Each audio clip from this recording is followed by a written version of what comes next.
পুজো উদ্বোধনের পাশাপাশি চলছে জনসংযোগও। তৃণমূলের মুখপাত্রের শারদ সংখ্যায় বাংলা ভাষা ইস্যু। মমতার লেখায় বাংলা ভাষাকে অসম্মান প্রসঙ্গ, বাংলা ও বাঙালির বিরুদ্ধে চক্রান্ত মানব না এবং প্রতিবাদের ডাক তৃণমূল নেত্রীর সরব অভিষেক বন্দ্যোপাধ্যায়। আর সেই সঙ্গে আরো একবার আপনাদের নিয়ে যাব যোধপুর পার্কের 95 পল্লীতে, যেখানে রয়েছেন মুখ্যমন্ত্রী মমতা বন্দ্যোপাধ্যায় পুজো উদ্বোধনে। ওখানে আমাদের অনেক দেবত্ব সম্পত্তি ছিল, এখনো হয়তো আছে, তবে আমার বাবা কোনোদিনও নেয়নি। জ্যাঠামশাই ছেলেরা, জ্যাঠামশাই ওরাই পুজো করতেন। তো সেই গ্রাম আমার কাছে রিকোয়েস্ট করেছিল দুর্গা মণ্ডপের যে নতুন কলেবর সেটাকে উদ্বোধন করার জন্য। আমি চাকাইপুর গ্রামের সকলকে আমার প্রণাম, আমার পিতৃভূমিকে শ্রদ্ধা জানাচ্ছি। পাশে আমার মাতৃভূমি, পিতৃভূমি, মাতৃভূমি দুটো গ্রাম পাশাপাশি। আপনারা সকলেই ভালো থাকুন। আমি এরপর যখন যাব তখন আপনাদের ওখানে নিশ্চয়ই যাব। আপনারা সকলে আবার প্রণাম নেবেন, ভালো থাকবেন। আশিস দাকে আমি দেখতে পাচ্ছি ওখানে আছে, কারণ আশিস দা ওখানকার বিধায়ক। আর এর সাথে সাথে মন্দিরেরও সকলে আছেন, পূজারী সহ সকলে, গ্রামের মানুষ। আমি কথা দিচ্ছি আপনাদের, এবার যখন বীরভূম যাবো আমি যাবো আপনাদের গ্রামে, নিশ্চিন্তে থাকুন। আর মায়ের কাছে ভালো করে সকলের জন্য প্রার্থনা করবেন। আর এর সাথে সাথে নাকতলা ক্লাবের উদ্বোধন আমন্ত্রণ আমি দেখতে পাচ্ছি, এসপিও আছে ওখানে। এর সাথে সাথে আমি বলবো যে নাকতলা ক্লাবেরও উদয়ন সংঘ ক্লাবের যে উদ্বোধন হচ্ছে, আশা করি অরূপ বা অন্যান্যরা আছে, আমরাও অত্যন্ত তাদের সকলকে উদয়ন সংঘের পক্ষ থেকে আপনি আমাদের এই উদ্বোধনী অনুষ্ঠানে আমাদের সঙ্গে রয়েছেন, আমরা অসংখ্য ধন্যবাদ জানাই আপনাকে। না, আমার তো শুভেচ্ছা অভিনন্দন সবসময় থাকে। খুব ভালো থাকুন, সুস্থ থাকুন, সুন্দর থাকুন। মা আপনাদের সকলকে ভালো রাখুন। দিদি, একটা ছোট্ট অনুরোধ ছিল, যদি আপনি অনুমতি করেন, এই বর্তমানে যে বাংলা ভাষা এবং বাংলার উপরে যে আক্রমণ নেমে আসছে, আমাদের এই পুজোর মাধ্যমে আমরা একদম ছোট্ট একটা উপস্থাপনা আপনার বাংলার মানুষের জন্য একটু শোনাতে চাই। একদম এখন আমার 800 পুজো ভার্চুয়াল আছে ববির ওখান থেকে, আপনারা নিজেরা করুন, মানুষ শুনে নেবে। বাংলার উপরে অনেক গান আমাদের করে দেওয়া আছে, এবারেও অনেকগুলো গান হয়ে গেছে। আমি পুলিশকে রিকোয়েস্ট করব পেন ড্রাইভটা আপনাদের কাছে দিয়ে দেবে এবং আপনাদের গানও বাজান, প্লাস আমারও নিজের তৈরি করা অনেকগুলো গান আছে, সেগুলো আপনাদের যদি ভালো লাগে আপনারা বাজাতে পারেন। হ্যাঁ, অবশ্যই আমরা সেগুলো পুজো মণ্ডপে। জয় বাংলা, বাংলা মায়ের জয়, বিশ্ব বাংলা হোক বাংলা, আমরা এটা চাই। বাংলা মায়ের সম্মান, ভাষার সম্মান, সব ভাষাকে সম্মান জানিয়ে বলি, মায়ের সম্মান যেন ভুলণ্ঠিত না হয়, এটা আমাদের সকলের ইচ্ছে। আপনারা যে থিমটা বানিয়েছেন এর জন্য আমি কৃতজ্ঞ। Thank you so much. ধন্যবাদ, ধন্যবাদ মাননীয় মুখ্যমন্ত্রী, আমাদের সকলের প্রিয়।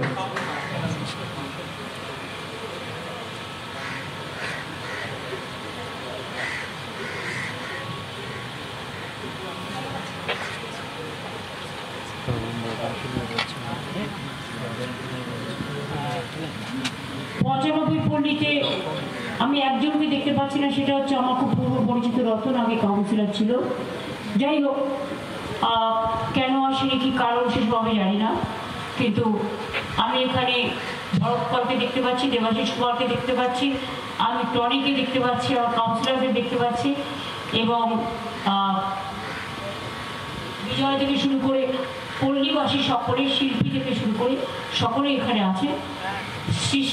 সৃষ্টিকর্তা এবং স্রষ্টা, তাদের সকলকে আমার অনেক অভিনন্দন জানাচ্ছি। 95 পল্লী বরাবরই ভালো পুজো করে দীর্ঘদিন ধরে, আর এই অঞ্চলটাকে আমি দীর্ঘদিন ধরে চিনি, কারণ এক সময় রেল কলোনি তুলে দেওয়ার সময় আমি প্রায় 48 ঘন্টা ভুগেছিলাম, আর তখন আমি জানতামই না চৌকিটার নিচে অনেক বোম রাখা আছে, খুব ঝুঁকি নিয়ে। তারপরে আস্তে আস্তে আমরা রুবির পাশে ওদের সকলে ব্যবস্থা করে দিয়েছি, তারা সেটেল হয়েছে। সকলে ভালো থাকুন, যে যেখানে থাকুন, সুন্দর থাকুন, সুস্থ থাকুন। আমি মনে করি সর্বধর্ম, সর্ববর্ণ, সর্বভাষা সকলকে নিয়ে কিন্তু বাংলা, বাংলা কাউকে বাদ দিয়ে ভাবে না, যেটা টনি তার গানের মাধ্যমে আপনাদের জানালেন। দেশ যখন ঐক্যবদ্ধ থাকে দেশ ভালো থাকে, আর দেশ যখন ঐক্যবদ্ধ থাকে না দেশ ভালো থাকে না, এটা মাথায় রাখতে হবে। আর জিএসটি নিয়ে আজকে কেউ কেউ বড় বড় ভাষণ দিচ্ছে, আমি একটা কথাই বলি, এই যে ইন্স্যুরেন্সের থেকে টাকা এই জিএসটি কমানো না থাকা, এটা ফার্স্ট চিঠি আমি লিখি।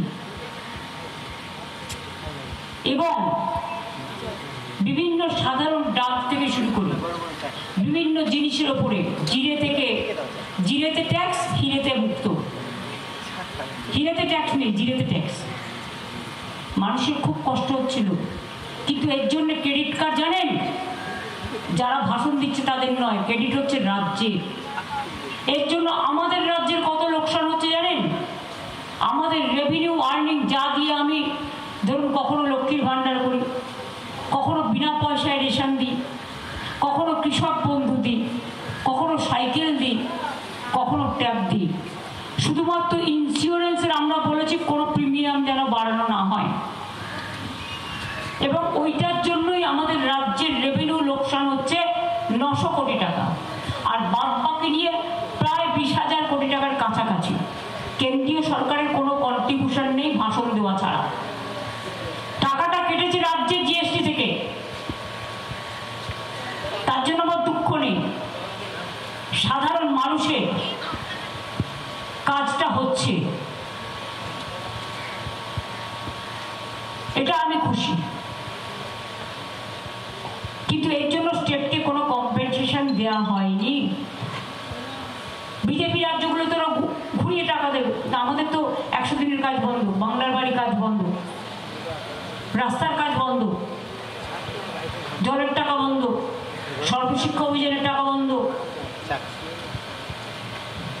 156টা কমিটি এসছে, এখানে টিকটিকি দৌড়ালেও ন্যাশনাল কমিশন মুভমেন্ট চলে আসে।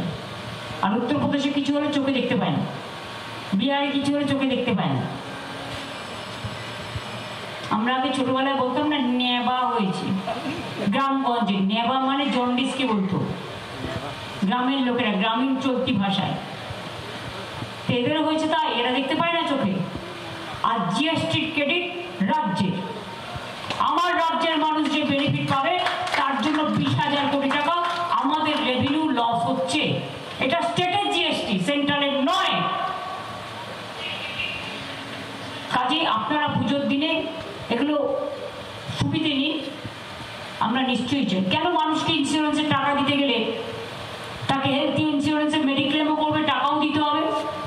ওই স্বাস্থ্যসাথীর জন্য তো আপনাদের টাকা দিতে হয় না, ওটার ইন্স্যুরেন্স তো আমরা দিই, স্টেট গভর্নমেন্ট দিই, মাথায় রাখবেন। লক্ষ্মীর ভাণ্ডার টাকা আমরা দিই, স্টেট গভর্নমেন্ট। সাইকেল ক্লাস 9-এ আমরা দিই, ক্লাস 11-এর ট্যাব, ফোনের ট্যাব, তরুণের স্বপ্ন আমরা দিই, কৃষক বন্ধু আমরা দিই, জয় জোয়ার ট্রাইবেলদের আমরা দিই, তপশিলি বন্ধু আমরা দিই, স্টুডেন্ট স্কলারশিপ আমরা দিই। আর তোমরা তো শুধু বন্ধ করো। 1,92,000 কোটি টাকার উপর আমরা পাই, তারপর আরো 20,000 কোটি টাকা গেল। তার জন্য আমার দুঃখ নেই, পাওনাটা দিয়ে দাও। মানুষের ভালো হলে আমি খুশি হই, এটা তো আমারই প্রথম দাবি ছিল।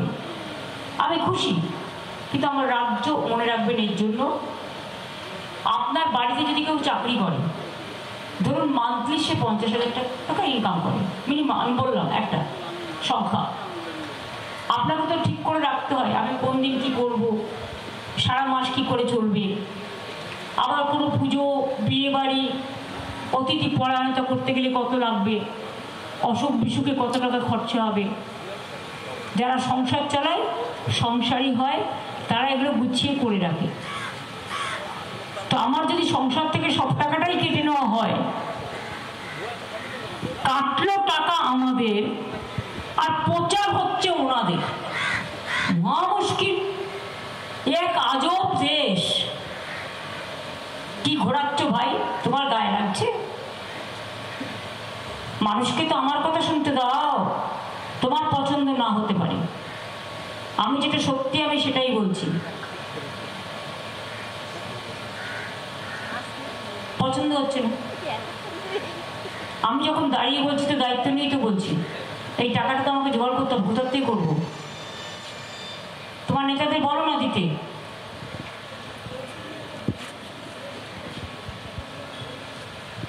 যাই হোক, সরি, ইন্ডিভিজুয়াল ওপিনিয়ন কার যার যার থাকবে, আমার কোনো যায় আসে না। কিন্তু মনে রেখো, বাংলায় আমি সব মানুষকে সম্মান করি, শ্রদ্ধা করি, ভালোবাসি। আজকে বাংলায় ভাষায় কথা বললে অত্যাচার করে তোমাদের নেতারা। কেন? আমি তো হিন্দি ভাষীর উপর অত্যাচার করি না, তারাও আমাদের বাংলায় থাকে। সব ভাষাকে আমরা পাঞ্জাব ও সিন্ধু, গুজরাট ও মারাঠা, দ্রাবিড়, উৎকল, বঙ্গ, সব ভাষাকে যদি আমরা সম্মান করতে পারি, তাহলে আমার মাতৃভাষাকে অসম্মান করার অধিকার কারো নেই। এটা পরিষ্কার করে বলছি, এটা মাথায় রেখো। তুমি তোমার ভাষায় কথা বলবে, আমি আমার ভাষায় কথা বলবো। তোমার ভাষায় কথা বললে আমার তো আপত্তি নেই, আমি তো খুশি হই। তাহলে আমার বাংলা ভাষায় কথা বললে তুমি কেন বলবে বেআইনি? তোমাদের সব কিছু আইনি, আর বাংলা শুধু বেআইনি। এটা হয় না। স্বাধীনতার জন্ম দেয় বাংলা, নবজাগরণের জন্ম দেয় বাংলা। গান্ধীজি গুজরাটে জন্মালেও গান্ধীজি পড়ে থাকে বাংলায়। নেতাজি কাদের? মনে রাখবেন, জয় হিন্দ স্লোগান কে দিয়েছিল? নেতাজি। জাতীয় সঙ্গীত কে লিখেছিলেন? বাংলা থেকে রবীন্দ্রনাথ ঠাকুর। বন্দে মাতরম ন্যাশনাল সং কে গেয়েছিলেন? বঙ্কিমচন্দ্র চট্টোপাধ্যায়। কয়েকটা দেখাও ভাই। গান্ধীজি আজ তোমাদের নেতা নেই, গান্ধীজির নিচে ওপরে আরেকজন। গান্ধীজিকে পায়ের তলায় ফেলে দিয়েছে, যিনি দেশের নেতা। আমরা তাকে দেশের নেতা হিসেবে, তিনি না থাকলে দেশে এত আন্দোলন গড়ে উঠতো না। ভাবো ভাবো, ব্রেনটাকে ড্রেন না করে একটু ভাবতে বলবো। ভাবুক হওয়া ভালো, চিন্তা ভাবনা করো না। সর্দার বল্লভভাই প্যাটেলকে আমরা তো সম্মান করি, আমরা রাজেন্দ্র প্রসাদকে সম্মান করি, আমরা গান্ধীজিকে করি, নেতাজিকে করি, আম্বেদকরকে করি, বিরসা মুন্ডাকে করি। তোমরা কেন রবীন্দ্রনাথকে সম্মান করবে না? তোমরা কেন নেতাজিকে করবে না? তোমরা কেন রবীন্দ্র নজরুলকে করবে না? দেশ স্বাধীন করেছিল কারা? বাংলা। নবজাগরণ করেছিল কারা? বাংলা। বাংলা না থাকলে দেশটাই স্বাধীন হতো না। কাজেই মনে রাখবে, আগুন নিয়ে খেলতে গেলে আগুনটা কিন্তু নিজের গায়েও লাগতে পারে।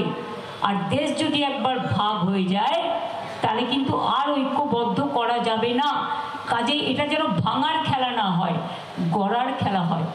আরে মানুষ কেউ কালো হতে পারে, কেউ সাদা হতে পারে, কেউ ফর্সা হতে পারে, কেউ বেটে হতে পারে, কেউ লম্বা হতে পারে, কেউ সুপুরুষ হতে পারে, আর অনেকে কাপুরুষও আছে। কি করে? সবকিছু মিলিয়েই কিন্তু আমাদের সংসার। আমরা কেউ একা কিছু করি না। চাষিরা যদি চাষ করে না দেয়, খাবোটা কোথার থেকে? শ্রমিকরা যাদের মেরে তাড়াচ্ছ বাঙালি বলে, একবারও কি ভেবেছ আমার এখানে 1.5 কোটি পরিযায়ী শ্রমিক কাজ করে অন্যান্য রাজ্যের? আমরা চাই না তাদের কারো গায়ে হাত পড়ুক, প্রোটেকশন দেওয়ার দায়িত্ব আমাদের। তাহলে আমাদের শ্রমিকদের মেরে বলবে কেন যে বাংলায় কথা বললে ব্যাস হয়ে গেল, সে বাংলাদেশি? পুশ করে দাও, পুশব্যাক। পুশব্যাক তো অনেককেই করা যায়, আমরা পুশব্যাক করতে শিখিনি। আমরা মানুষকে আশ্রয় দিতে শিখেছি যারা আমার দেশের নাগরিক। কাজেই সব মিথ্যে বললে সব কিছু ফুরিয়ে যায় না। গোপাল ভাঁড়কে গোপাল ভাঁড় বলা হতো, তার কারণ ভারিয়ে ভারিয়ে গল্প বলতো, কিন্তু বুদ্ধিমানের গল্পই বলতেন, তাই বাচ্চারা খুব পছন্দ করতেন। এখন তো এইসব নেই, ঠাকুরমার ঝুলি, গোপাল ভাঁড়ের গল্প, সুকুমার রায়ের কবিতার গান, কিন্তু ইতিহাস তো আছে, সব কিছুই আছে। সুতরাং আমাদের সংস্কৃতি, ভারতবর্ষের সংস্কৃতি আমরা রক্ষা করব। এটা যেমন আমাদের প্রতিজ্ঞা। বাংলার মাকে কেউ অসম্মান করলে আর আমাদের ভাষা কাটতে গেলে বাংলা ভাষার অস্মিতাকে নষ্ট করতে দেব না। এটা আমাদের শিষ্টাচার। নাসা থেকে ভাষা বাঙালি ছাড়া চলে না। অন্যান্য রাজ্যেরও লোক আছে, আজকে তো তারা বিপদে পড়েছে। একদিকে ট্রাম্পের হুঙ্কার, অন্যদিকে অনেক দেশে যুদ্ধ চলছে, একটা অশান্তির মধ্যে মন কিলবিল করছে, মাথা কিলবিল করছে। করছে, এই ছেলে মেয়েগুলোর কি হবে যারা ওখানে কাজকর্ম করছে? আমরা তাদের কথা কিন্তু ভাবি, এবং ভাবে বলে বলছি যে যেখানেই থাকুক ভালো থাকুক, তোমরা যে যেখানেই থাকো সবাই ভালো থাকো। আমি মা দুর্গার কাছে আবেদন করব, আবেদন করা ছাড়া তো মিনতি করা ছাড়া আর কিছু নেই। মা আমাদের অনেক বড়, মা আমাদের রক্ষা করেন, রক্ষাকর্তা। শোনো, কেউ মা দুর্গা বলে, কেউ মা বৈষ্ণু মাতা বলে, কেউ মা কালী বলে, কেউ মা রক্ষা কালী বলে, কেউ মা সন্তোষী মাতা বলে, কেউ মা জগদ্ধাত্রী বলে। মায়ের কত রূপ, ঘরের মা যেমন মা, মন্দিরের মাও মা, পিতৃদেব, কত শিবলিঙ্গ আছে, সবাইকেই আমরা সম্মান করি, ভালোবাসি। বাংলায় সতীপীঠ কত আছে একবার জানো না, ঘুরে এসো একবার। কালীঘাট মন্দিরে স্কাই ওয়াক দেখে এসো, দক্ষিণেশ্বরে দেখে এসো, তারাপীঠ দেখে এসো, পাল্টে গেছে। কঙ্কালীতলা যাও, ফুল্লরা যাও, নলেটেশ্বরী যাও, জল্পের শিব মন্দির যাও, ভূকৈলাস বাড়ির কাছে শিব মন্দির যাও, যাও গিয়ে দেখে এসো কত বদলে দেওয়া হয়েছে, কত ঐতিহ্য গড়ে দেওয়া হয়েছে। জগন্নাথ ধাম দেখছেন, এবার জগন্নাথ ধামের মতোই আমি একটা দুর্গা অঙ্গন তৈরি করব। আমার জমিও দেখা হয়ে গেছে, এবং যেখানে সারা পৃথিবীর সব টুরিস্টরা আসবে। আমাদের অলরেডি প্ল্যান হয়ে গেছে, জমি খোঁজা হয়ে গেছে, এখন শুধু কাজ করতে কমপক্ষে তোমাকে তো 2 বছর সময় দিতেই হবে। অত বড় মন্দির যাতে ভেঙে না পড়ে, এমন কাজ তো করবো না যেটা তৈরি করলাম 2 দিনে ভেঙে পড়লো। আমায় করতে হবে ভালো করে জল খাইয়ে খাইয়ে, ভালো করে মন্দিরে কাজ করে করে। তারপরে যারা সৃষ্টি করে তারা কিন্তু উদ্বোধনের দিন থাকে না, গরিব মানুষগুলো কাজ করে। আমাদের পরিযায়ী শ্রমিক যারা বাইরে আছে, কেউ সোনার কাজ করে, এমনি এমনি যায়নি, নিয়ে যাওয়া হয়েছে তাদের ট্যালেন্টের জন্য, তাদের সৃষ্টির জন্য। কেউ বাড়ি তৈরি করে, কেউ ব্রিজ তৈরি করে, কেউ ক্যাথাস্টি শাড়ি তৈরি করে। মেয়েরা কত কাজ করছে আজকে, কাজেই তাদের ডেকে নিয়ে যাওয়া হয়েছে। 24,000 ফিরে এসছে, তার মধ্যে 10,000 পরিযায়ী শ্রমিককে আমরা জুটে ট্রেনিং দিয়ে কাজে লাগাবার ব্যবস্থা করছি জুট ইন্ডাস্ট্রিতে। বাদ বাকি বলেছি 1 বছর পর্যন্ত 5,000 টাকা করে দেবো, তাদের বিনা পয়সায় খাওয়া দাওয়া, বাচ্চাদের পড়াশোনা সবই করে দেবো, এবং তাদের কর্মশ্রী প্রকল্পে কাজ দেবো, এবং তাদের স্কিল ট্রেনিং দিয়ে দিই। তারা যদি ব্যবসাও করতে চায় লোন দেবো। তারা ভালো থাকুক, সুস্থ থাকুক। ওরা আমাদের প্রতি অন্যায় করেছে বলে আমরা ওদের প্রতি অন্যায় করতে চাই না। এটাই আমাদের বাংলার সংস্কৃতি, বাংলার সম্প্রীতি, বাংলার মেধা এবং বাংলার শিক্ষা। এইটুকু নিয়ে যদি বেঁচে থাকতে পারি অনেক হবে। ভালো থাকবেন, সুন্দর থাকবেন। তেলে ভাজার দোকানটা আছে তো এখনো? আচ্ছা, থ্যাংক ইউ। আর ওখানে লোকনাথের একটা মন্দির ছিল, আপনাদের পাড়ার সব চিনি আমি। ভালো থাকবেন, সুস্থ থাকবেন। বাংলার আওয়াজ, বাঙালির আবেগ, জি 24 ঘন্টা।